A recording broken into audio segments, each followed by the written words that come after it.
distribusi sesuai dengan waktu yang ditentukan. Demikian juga dengan ini. Ya, nanti juga kita akan membantu pendistribusian logistik untuk pemilu tersebut ke daerah-daerah terpencil. Ya, kita sekarang musim hujan pasti kendala alamnya sangat ini, mungkin lautnya juga. Ya nanti kita semaksimal mungkin kita akan bantu dari proses pendistribusian logistik pemilu sampai pencoblosan. Nanti kita akan bekerja sama, tidak hanya TNI, di situ ada Polri, ada Bawaslu, KPU yang ada di daerah. Tokoh agama, tokoh masyarakat kita libatkan, ya. Itu untuk pelibatan TNI di situ. Dan kita juga sudah melaksanakan deklarasi pemilu damai. Semua Kapolda, Kodam dengan Polda, dengan semua elemen masyarakat. Ketua partai politik di wilayah, LSM dan sebagainya. Jadi kita sudah membuat upaya-upaya agar pemilu bisa terselenggara sesuai waktu dan damai dan aman. Kita sudah melangkah ke situ.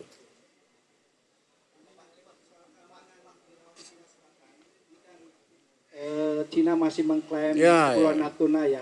Dan jadi sebenarnya kurang kritis, kurang tegas gitu Pak. Gimana, Pak? Sebenarnya Cina tuh dengan kita tuh hubungan diplomatiknya sangat baik. Dia welcome apapun yang terutama tentang ekonomi. Ya. Jadi kemudian tentang satuan di sana di laut di Natuna ada satuan terintegrasi.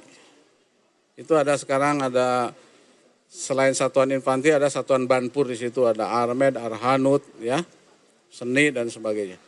Itu nanti akan saya evaluasi sesuai pertanyaan tadi itu untuk menjawab tantangan tugas tadi itu apabila terjadi konflik. Ya. Tetapi kan sebelum konflik nih ada ini juga, jadi tidak langsung konflik. Ada diplomasi militer, kita diplomasinya baik dengan Cina itu, jadi nggak usah takut. Ekonomi baik, diplomasi militer baik, ya Kemenlu baik, pendidikan, investor masuk ke Indonesia, welcome Cina. Sehingga, tapi tetap saya sebagai Panglima TNI akan mengevaluasi pasukan yang ada di sana, apakah masih seperti ini, apakah harus diperbesar. Nanti kita akan membuat Pokja. Saya akan membuat Pokja button up. Jadi saran-saran dari satuan bawah karena dia kan ada di situ. Dan tentunya sesuai dengan fit and proper test. Jadi pasukan-pasukan terdepan nanti kesejahteraannya akan saya tingkatkan. Terutama di WLP. WLP-nya akan saya tingkatkan. WLP operasi akan saya tingkatkan. Minimal lebih baik lah. Izin Pak, perkenalkan saya Naufal. Pak, mungkin saya ada beberapa pertanyaan yang ingin saya tujukan kepada Bapak. Pertama, Pak Yudo sendiri menitipkan nih Pak soal pilot Susi Air gitu kepada Bapak. Dan mungkin langkah selanjutnya apa sih Pak yang Bapak ambil?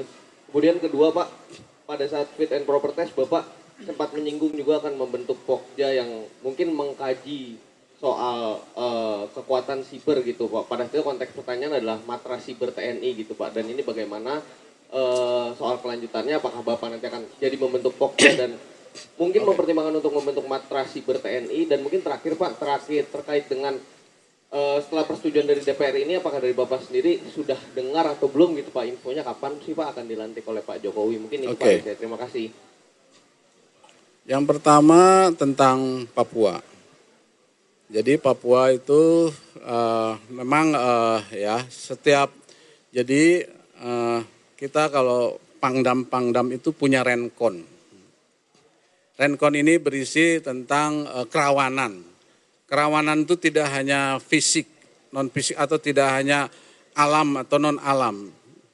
Alamnya biasanya bencana alam, di situ non alamnya biasanya terjadi konflik sosial, konflik bersenjata. Ini Papua ini memang sangat unik, dia punya kearifan lokalnya, punya adat istiadatnya karena dia terdiri dari beberapa suku. Ya, budayanya beda. Ini ada mantan Pangdam nih, Pak Nyoman, mantan Pangdam di sana. Jadi sangat mengerti. Nah, kita menghadapinya juga harus smart power, harus cerdas. Ya. Yang pertama dengan soft power tentunya. Soft power itu saya akan mengedepankan mengoptimalkan operasi teritorial di sana. Berarti kan pembinaan teritorial di sana akan saya tingkatkan. Tujuannya apa? Tujuannya untuk meningkatkan kesejahteraan, mempercepat pembangunan di daerah situ, ya kan? Tentunya ini kalau bisa harus kolaborasi dengan kementerian yang terkait. Ya, jadi kalau misalnya dari PUPR membangun jalan, itu harus koordinasi dengan kita supaya kita amankan, karena di sana beda membuat jalan di Jawa, di Bandung dengan di Papua beda, apalagi di Duga sana itu tadi yang saya sampaikan. Jadi rencana konsidensi kita ini berbeda, pemetaannya setiap wilayah berbeda sehingga keterlibatan kita TNI itu ya berbeda juga. Kalau di sana mungkin pengamanannya lebih ketat, ada pengamanan dalam, PAM luar, ada yang ambus dan sebagainya, ada yang patroli gitu sehingga yang kerja aman dan pembangunan bisa diselesaikan sesuai waktu yang ditentukan. Tidak seperti sekarang kan, masih ada lah yang diganggu-ganggu gitu, bahkan korban jiwa di masyarakat sipil kan kasihan juga. Ya. Kemudian juga tetap kita gunakan hard power. Kalau dia menyerang menggunakan senjata karena kan dia kombatan. Kalau kombatan harus dilawan dengan senjata. Ya. Itu. Kemudian yang kedua apa tadi? Cyber. 2 bulan lalu saya ke cyber yang ada di Amerika. Itu si Mayor Jenderal Bederkamp, komandannya. Memang kalau kita sudah main cyber, berarti sumber daya manusia harus kita tingkatkan. Tadi yang saya sampaikan, ya kan?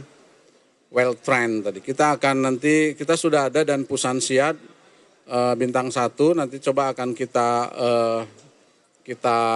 evaluasi. Tujuan saya akan tapi kalau kita perbesar, apakah TNI siap sumber daya manusianya? Kalau di luar negeri itu dia di-combine.